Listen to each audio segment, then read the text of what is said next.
boy. Hey, boy. Hey, boy. Hey, boy. Look, you a big old puppy. What's up, guys? Welcome to SWAT Life, episode 2. In the last episode, you guys remember we were giving Nick a update on the inspection of his son's potentially new house. So we were headed over to give him that update over at his place of business. And so that's exactly what we're going to do. Give you guys the details, the skinny, in regards to his son's potentially new house. On the right-hand side, when you're facing the house, you'll have that tree, that crepe myrtle, and that crepe myrtle needs to be gone. Yeah. So we definitely need to make the buyers or sellers both aware of this crepe myrtle tree that's sitting really close to this structure here. As you can see, some of the limbs are already growing onto the roof.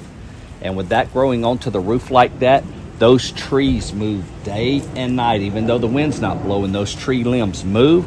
And within hours, literally, it can rub a hole in that roof system, and as soon as we get a rainstorm coming, it's going to leak right in the home.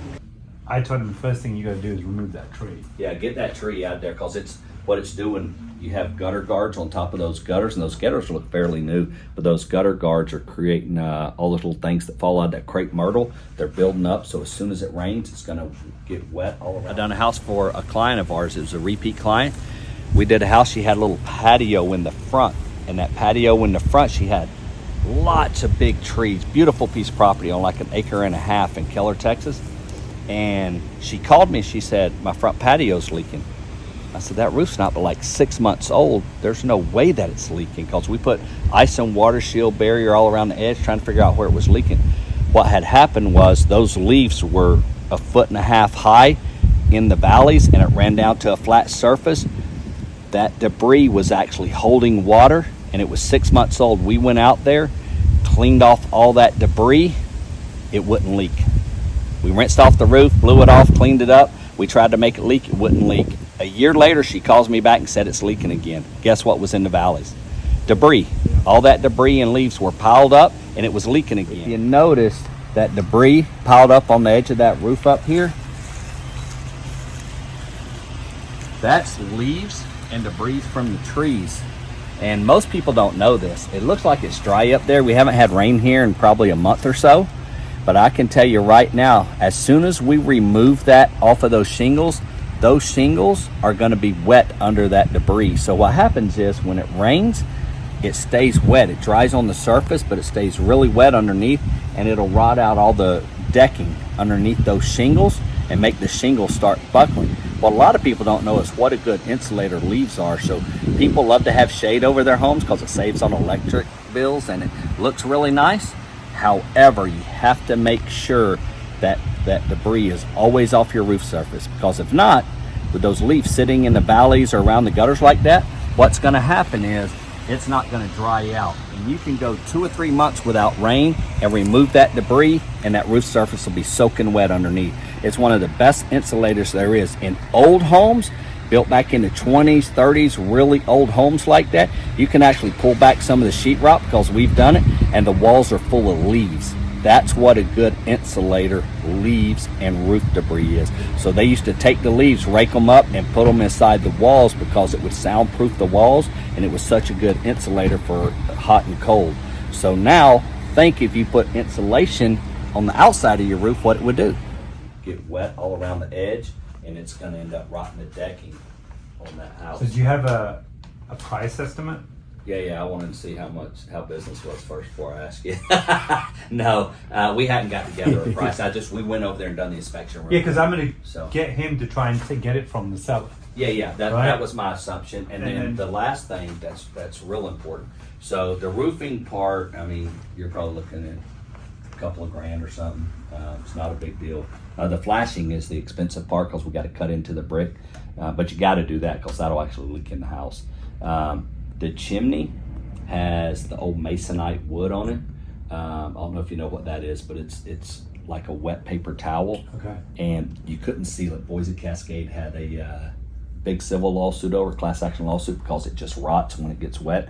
Well, that's what's on that chimney.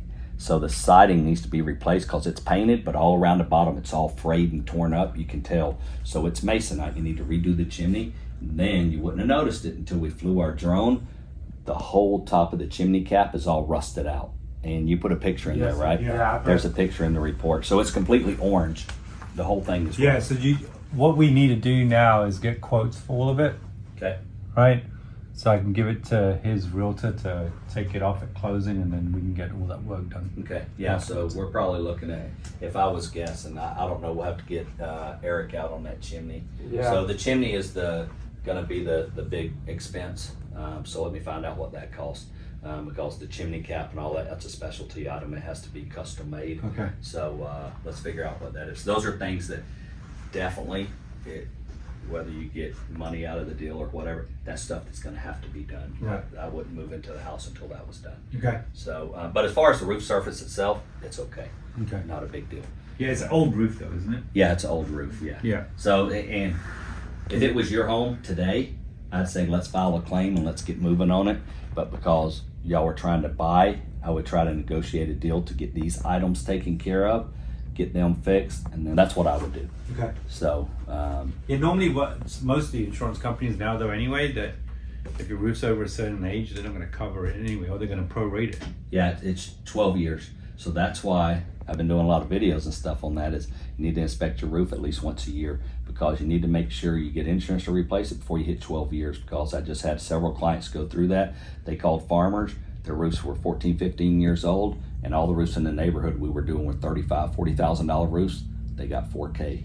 Okay. That's all they got. That's crazy. So yeah, you want to, and people don't realize it. They wait and they're like, oh, I hadn't been a big storm, and then there's a storm and it's, 13, 14 years old. They don't know at 12, they cut them off to an ACV policy.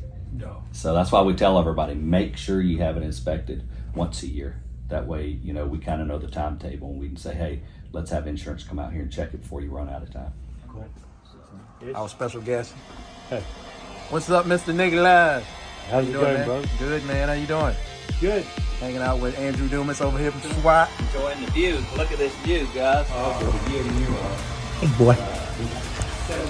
Hey, boy. Hey, boy. You definitely need to follow this guy and figure out what he's doing, because he's doing something right, and it's different than what I'm doing, apparently. Exactly. Hey guys, this is Andrew Dumas. This is SWAT Life.